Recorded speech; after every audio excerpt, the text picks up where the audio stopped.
Welcome my dear students.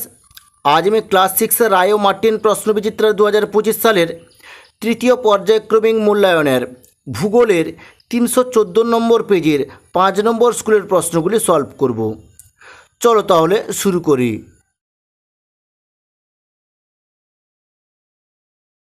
Class 6 Roy O Martin প্রশ্নবিচিত্রার 314 নম্বর পেজের 5 নম্বর স্কুলের 2 দিয়েছে সঠিক উত্তরটি নির্বাচন করে লিখো। 2 1 দিয়েছে 110 ডেসিবেল শব্দের তীব্রতা হয়, এর উত্তরটা হবে বি বজ্রপাত। 2 দাগ ঘরের মধ্যে সবচেয়ে বেশি দূষণ হয়, এর উত্তরটা হবে ডি ধূপকাঠি থেকে। 2 3 দাগ বায়ুর গতিবেগ মাপার যন্ত্র হলো, এর উত্তরটা হবে সি অ্যানেমোমিটার। 2 4 দাগ সূর্যোদয়ের আগের সময়কে বলা হয়, এর উত্তরটা হবে সি উষা। 2 5 দাগ নিরক্ষরেখার সমান্তরালে পূর্ব পশ্চিমে অঙ্কিত কাল্পনিক রেখাগুলি হলো, এর উত্তরটা হবে এ অক্ষরেখা।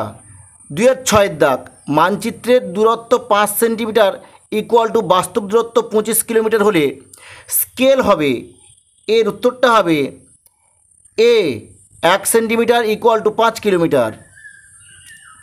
2 7 দাগে হিমাচল প্রদেশের ভাষা হলো, এর উত্তরটা হবে এ কিন্নরি। 2 8 দাগ গম চাষের জন্য, এর উত্তরটা হবে এ 50 থেকে 100 সেন্টিমিটার বৃষ্টিপাতের প্রয়োজন হয়।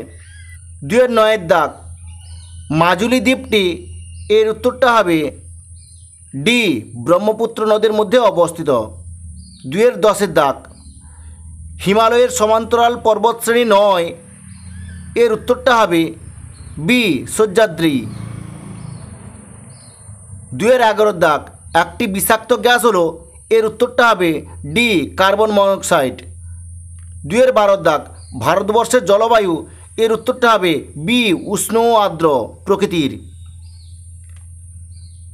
2 13 দাগ আন্তর্জাতিক তারিখ রেখা কল্পনা করা হয়েছে, এর উত্তরটা হবে এ প্রশান্ত মহাসাগরের উপর দিয়ে। 2 14 দাগ পৃথিবীর অক্ষ কক্ষতলের সঙ্গে, এর উত্তরটা হবে এ 66.5 ডিগ্রি কোণ করে অবস্থান করে। 2 15 দাগ গোমতী নদী হলো, এর উত্তরটা হবে বি গঙ্গা এর উপনদী।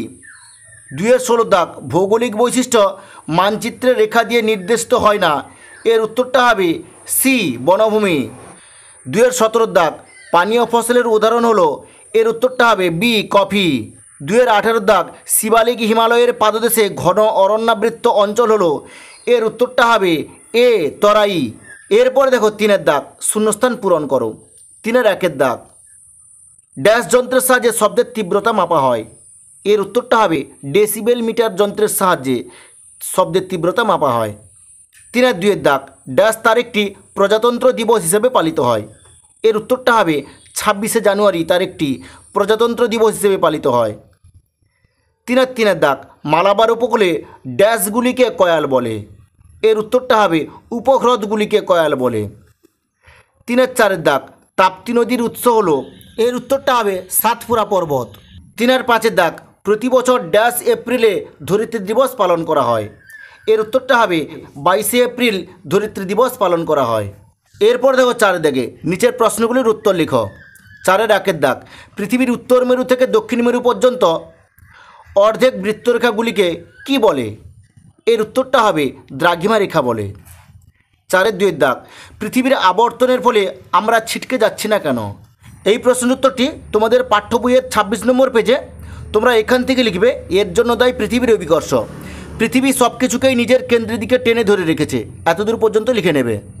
4 3 দাগে পৃথিবীর মোট জলভাণ্ডারের নাম কি, এর উত্তরটা হবে বায়ুমণ্ডল। 4 4 দাগ বায়ুর আর্দ্রতা কি, এর উত্তরটা হবে তোমাদের পাঠ্য বইয়ের 47 নম্বর পেজে, তোমরা এখান থেকে লিখবে নির্দিষ্ট উষ্ণতায় নির্দিষ্ট পরিমাণ বায়ুতে যে পরিমাণ জলীয় বাষ্প থাকে সেটাই ওই বায়ুর আর্দ্রতা, এতদূর পর্যন্ত লিখে নেবে। 4 5 দাগ ম্যাপ শব্দটি উৎপত্তি কোন ভাষা থেকে, এর উত্তরটা তোমরা লিখবে ম্যাপ শব্দটি উৎপত্তি ল্যাটিন শব্দ ম্যাপা থেকে। 4 6 দাগ পশ্চিমঘাট পর্বতের আরেক নাম কি, এর উত্তরটা হবে সহ্যাদ্রি। 4 7 দাগ হিমালয় কথাটির অর্থ কী, এর উত্তরটা তোমরা লিখবে হিমালয় কথার অর্থ বরফের গৃহ। এরপর দেখো 5-এর দাগে নিচের প্রশ্নগুলির সংক্ষিপ্ত উত্তর দাও। 5-এর 1-এর দাগ দ্রাঘিমারেখার দুটি বৈশিষ্ট্য লিখো। এর উত্তরটা তোমরা লিখবে দ্রাঘিমারেখার দুটি বৈশিষ্ট্য হলো 1, এই রেখাগুলি অর্ধবৃত্ত, 2, সমস্ত দ্রাঘিমারেখার দৈর্ঘ্য একই। 5-এর 2-এর দাগ শব্দ দূষণের কয়েকটি উৎস লিখো। এই প্রশ্নের উত্তরটি তোমাদের পাঠ্য বইয়ের 63 নম্বর পেজে এখানে লেখা আছে শব্দ দূষণ হয় কোথা থেকে। এখানে কয়েকটা ছবি দেওয়া আছে, ওই ছবি দেখে দেখে তোমরা লিখে নেবে, বা তোমরা এখান থেকেও লিখে নিতে পারো। লাউড স্পিকার জোরে জোরে বাজানো, মোটরের হর্ন বাজানোর ফলে শব্দ দূষণ হতে পারে, জেনারেটর থেকে শব্দ দূষণ হতে পারে, উচ্চস্বরে গান বাজনার থেকে শব্দ দূষণ হতে পারে, জেট প্লেন চললেও শব্দ দূষণ হতে পারে, বজ্রের শব্দ থেকে, কারখানা থেকে, কংক্রিট ভাঙার শব্দ থেকে, বা কারখানার সাইরেন বাজলেও শব্দ দূষণ হতে পারে। তোমরা এইগুলোও লিখে নিতে পারো। 5-এর 3-এর দাগ আদিবাসী বলতে কী বোঝায়। এই প্রশ্নের উত্তরটি তোমাদের পাঠ্য বইয়ের 99 নম্বর পেজে তোমরা এখান থেকে লিখবে বিশেষ সামাজিক গোষ্ঠী যারা প্রাচীনকাল থেকে শিকার, পশুপালন, ফলমূল সংগ্রহ করে জীবনযাপন করে আসছে, যাদের জীবনযাত্রা সম্পূর্ণভাবে প্রকৃতির উপর নির্ভরশীল, তাদেরকে আদিবাসী বলে। 5-এর 4-এর দাগ উষা ও গোধূলি বলতে কী বোঝো।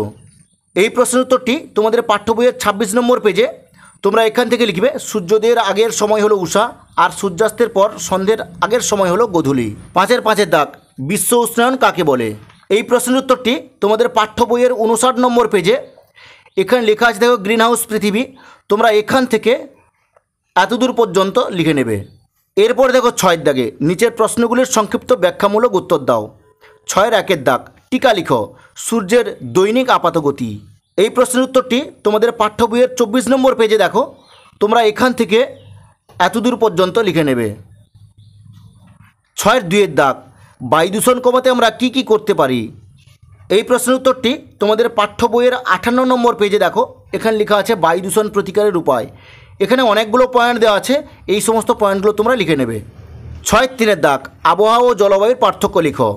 এই প্রশ্নের উত্তরটি তোমাদের পাঠ্য বইয়ের 35 নম্বর পেজে এখানে লেখা আছে, দেখো আবহাওয়া জলবায়ুর পার্থক্য। এই পার্থক্যটা তোমরা লিখে নেবে।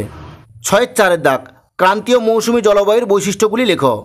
এই প্রশ্নের উত্তরটি তোমাদের পাঠ্য বইয়ের 45 নম্বর পেজে তোমরা এখান থেকে লিখবে যে আমাদের রাজ্যে 12 মাসের মধ্যে প্রায় 7 থেকে 8 মাসই উষ্ণ থাকে, আর এই 8 মাসের মধ্যে 3 থেকে 4 মাস বৃষ্টি হয়। সাধারণভাবে বলা যায় পশ্চিমবঙ্গের জলবায়ু উষ্ণ ও আর্দ্র ধরনের। আমাদের দেশের এই বিশেষ ধরনের উষ্ণ আর্দ্র জলবায়ু হলো ক্রান্তীয় মৌসুমি জলবায়ু। 6-এর 5-এর দাগ শব্দ দূষণ নিয়ন্ত্রণের 3টি উপায় লেখো। এই প্রশ্নের উত্তরটি তোমাদের পাঠ্য বইয়ের 64 নম্বর পেজে এখানে লেখা আছে, দেখো শব্দ দূষণ নিয়ন্ত্রণ। এখানে অনেকগুলো পয়েন্ট দেওয়া আছে, এখান থেকে তোমরা যে কোনো 3টে পয়েন্ট লিখে নেবে। এরপর দেখো 7-এর দাগে নিচের প্রশ্নের উত্তর দাও। 7-এর 1-এর দাগ পৃথিবীর তাপমণ্ডলের চিত্র অঙ্কন করো। এই প্রশ্নের উত্তরটি তোমাদের পাঠ্য বইয়ের 52 নম্বর পেজে এখানে লেখা আছে, দেখো পৃথিবীর তাপমণ্ডল। এই ছবিটা তোমরা এঁকে নেবে। 7-এর 2-এর দাগ আমাদের চারপাশের বায়ুমণ্ডল কি কি পদ্ধতিতে উত্তপ্ত হয়।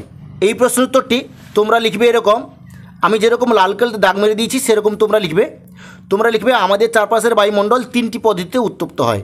সূর্য থেকে আসা তাপ সরাসরি ভূপৃষ্ঠকে উত্তপ্ত করে। এই তাপ ভূপৃষ্ঠ থেকে বায়ুমণ্ডল বিকিরিত হয় এবং তখন বায়ুমণ্ডলকে উত্তপ্ত করে। এই পদ্ধতি হলো বিকিরণ। এরপরে লিখবে পরিবহন। প্রথমে সূর্যের তাপে উত্তপ্ত ভূপৃষ্ঠের সাথে লেগে থাকা নিচের বায়ুস্তর উত্তপ্ত হয়। এই উত্তাপ তার ঠিক উপরে লাগোয়া বায়ুস্তরের সঞ্চালিত হয়। এরপরে লিখবে পরিচলন। তোমরা এখান থেকে লিখবে সূর্য থেকে আসা তাপে পৃথিবী পৃষ্ঠের গায়ে লেগে থাকা সবচেয়ে নিচের বায়ুস্তর প্রথমে উত্তপ্ত হয়। এই উষ্ণ বায়ু হালকা হয়ে ওপরে ওঠে আর ওপরে শীতল বায়ু নিচে নামে। এই শীতল বায়ু পর্যায়ক্রমে গরম হয়ে উপরের দিকে উঠে যায়। এইভাবে বায়ুর পরিচলন স্রোতের মাধ্যমে বিস্তীর্ণ এলাকার বায়ুমণ্ডল উত্তপ্ত হয়। এরপর দেখো 7-এর 3-এর দাগে বায়ু দূষণের ফলাফলগুলি আলোচনা করো। এই প্রশ্নের উত্তরটি তোমাদের পাঠ্য বইয়ের 59 নম্বর পেজে এখানে লেখা আছে, দেখো বায়ু দূষণের ফলাফল। এখানে অনেকগুলো পয়েন্ট দেওয়া আছে। ওজোন স্তর আমাদের রক্ষা কবচ, বিপদের মুখে, এ একটা পয়েন্ট, এটা লিখবে। এরপরে আছে দেখো অ্যাসিড বৃষ্টি, বৃষ্টির জলে অ্যাসিড, এটা লিখবে তোমরা। এবারে পরে লিখবে গ্রিন হাউস পৃথিবী, বিশ্ব উষ্ণায়ন, এটাও তোমরা লিখবে। এতদূর পর্যন্ত লিখে নেবে। এরপরে দেখো 7-এর 4-এর দাগ ভারতের 2টি ধান উৎপাদক রাজ্যের নাম লেখো। ধান চাষের জন্য কী ধরনের জলবায়ু ও মৃত্তিকা প্রয়োজন। এই প্রশ্নের উত্তরটি তোমাদের পাঠ্য বইয়ের 95 নম্বর পেজে এখানে লেখা আছে, দেখো ধান। এখানে লেখা আছে, দেখো জলবায়ু, এরপরে লেখা আছে মাটি, এরপরে আছে উৎপাদক রাজ্য। তোমরা এই লাইন বরাবর পুরোটা তুলে নেবে। ঠিক আছে, আজ এই পর্যন্ত। নেক্সট ভিডিওতে আমি 6 নম্বর স্কুলের প্রশ্নগুলি সলভ করব।